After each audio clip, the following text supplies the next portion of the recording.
నమస్తే, welcome to Telugu one news. నేను మీ ఫజల్.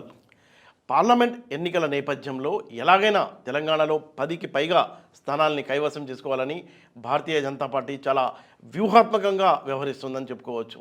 అంటే ప్రస్తుతం బీఆర్ఎస్కి చెందిన 12 మంది ఎమ్మెల్యేలు అలాగే చాలామంది ఎమ్మెల్సీలు బీజేపీలో జాయిన్ అవడానికి ఆసక్తి చూపుతున్నారంట. అంటే మళ్ళీ కేంద్రంలో మోడీ ప్రభుత్వమే వచ్చే అవకాశం ఉంది కాబట్టి వాళ్ళు ఆశపడుతున్నారు. వస్తే వాళ్లకు చాలా బెనిఫిట్స్ ఉంటాయని వాళ్ళు గెస్ చేస్తున్నారు. అయితే మనతో పాటు సీనియర్ నేత మాజీ ఎమ్మెల్సీ రంగారెడ్డి గారు ఉన్నారు. బీజేపీ పార్టీలో చాలా కీలకంగా వ్యవహరిస్తున్నారు. ఆ అంశాలని ఆయనతో చర్చ చేద్దాం. సార్ నమస్తే. నమస్తే అండి. ఏం సార్, బీఆర్ఎస్ పార్టీ వాళ్ళు చాలామంది మీ పార్టీలో జాయిన్ అవడానికి ఆసక్తి చూపుతున్నారంట. జనరల్గా మనం చూస్తే అధికారంలో ఇక్కడ కాంగ్రెస్ పార్టీ ఉంది. కాంగ్రెస్ పార్టీ వైపు చూడాలి, ఆ టాక్ అయితే ఉంది. నిజంగా కాంగ్రెస్ వైపుకి వెళ్ళబోతున్నారా, బీజేపీతో టచ్లో ఉన్నారా? 12 మంది ఎమ్మెల్యేలు 20 వరకు ఎమ్మెల్సీలు ఉన్నారని ఒక ప్రచారం అయితే నడుస్తుంది. జనరల్గా బీఆర్ఎస్లో ఉన్నవాళ్ళు చాలా సీనియర్ ఎక్స్పీరియన్స్ పాలిటీషియన్స్ వేరు పార్టీలకి వెళ్ళి జాయిన్ అయ్యి అదొక జాయినింగ్ పార్టీ లెక్క మారింది. వాళ్ళు మొదటి నుంచి కూడా ఉద్యమం నుంచి కూడా టీఆర్ఎస్తో పనిచేసిన వాళ్ళు, కానీ ఆ టోటల్ కేసీఆర్ నాయకత్వం కింద పనిచేసిన వాళ్ళ పర్సంటేజ్ తక్కువ. ఈ క్రమంలో ఏమవుతారంటే సీనియర్స్ కాబట్టి వాళ్ళకి ఎత్తుగడలు, రాజకీయ ఇన్ఫర్మేషను, రేపు జరగబోయేది నువ్వు నేను చెప్తే వినరు వాళ్ళు. మెజారిటీ వాళ్ళు ఏం చేస్తారు, కాంగ్రెస్కి పోయి రేవంత్ రెడ్డి ఎంబడి రేవంత్ రెడ్డి నాయకత్వం కింద పనిచేయడానికి ఇష్టపడరు. వాళ్ళందరూ రేవంత్ కన్నా 10-15 ఏళ్ళు సీనియర్ లీడర్సు. వాళ్ళు కూడా 4 సార్లు 5 సార్లు 6 సార్లు గెలిచిన నాయకత్వం ఉంది.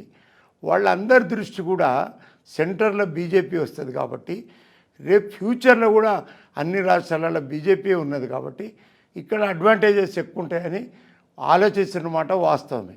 ఈ నంబర్ గేమ్ అంటారా, ఇది పార్టీలో ఒక డిసిప్లిన్ కార్యకర్తగా నంబర్లు వాళ్ళు ఇన్ఫర్మేషన్ చెప్తే అది మనము రాకముందే మీడియాలో లీక్ చేసినామనుకో, అది కొంచెం మనం వ్యక్తిగతంగా నాకు మంచిగా అనిపించారు.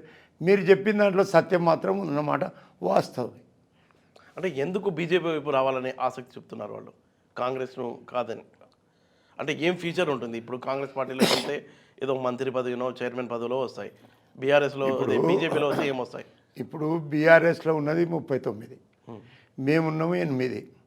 Suppose assume you think about this way, suppose 20 మంది ఎమ్మెల్యేలు బీజేపీలోకి వచ్చినాను, మేమెంత అవుతాం? 28 అవుతాం. 28 ప్లస్ తక్కినాన్ని కలిస్తే దగ్గర 47 అవుతాయి. ఏ పార్టీలోకి వెళ్ళి 5-6 అటు ఇటు అయినా ఆ పార్టీ కొలాప్స్ అవుతుంది కదా. అవును. బీజేపీకి పోయే నష్టం ఏం లేదు. అవును. బీజేపీ సెంట్రల్ గవర్నమెంట్ ఉంది, ప్లస్ అన్ని రాష్ట్రాల ప్రభుత్వాలు ఉన్నాయి. ఇవన్నీ అక్కడ ఉన్నోళ్ళు సీనియర్లు కాబట్టి ఆలోచిస్తారని నా ఆలోచన. ఓకే, అలా ఆలోచించి ఇటువైపు మాట్లాడుతుంటారంటారు. మాట్లాడుకున్న ఈ విషయాలు మీడియాలో చెప్తే మంచి పద్ధత. వాళ్ళకు బీఆర్ఎస్లో ఉన్నోళ్ళు రాజకీయ చైతన్యం కలిగిన వాళ్ళు, 30-40 ఏళ్ళు రాజకీయాలలో ఉన్నవాళ్ళు, ఏ కారణాల వల్ల వాళ్ళకి అవకాశం రాలేదు. ఇలాంటి పరిస్థితి ఉందనే కవిత, కేటీఆర్ బీజేపీతో పొత్తు పెట్టుకుని పార్లమెంట్ ఎన్నికలకు వెళ్దామంటే కేసీఆర్ వద్దు, అలాంటిది పెట్టుకోవద్దు అంటున్నారంట. అందులో వాస్తవం ఉందా, లేకపోతే ఎందుకు అలా ఆలోచిస్తున్నారు వాళ్ళిద్దరు? బీజేపీ వాళ్ళతో పెట్టుకుంటుందని మీకెవరు చెప్పారు?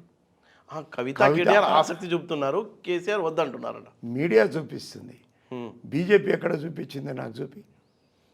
మా పార్టీలో ఎవరన్నా కార్యకర్త కానీ లీడర్ కానీ సీనియర్ బీఆర్ఎస్ నాయకులు అనుభవం గల వాళ్ళు ఉంటే తప్పకుండా మేము వెల్కమ్ చేస్తాం.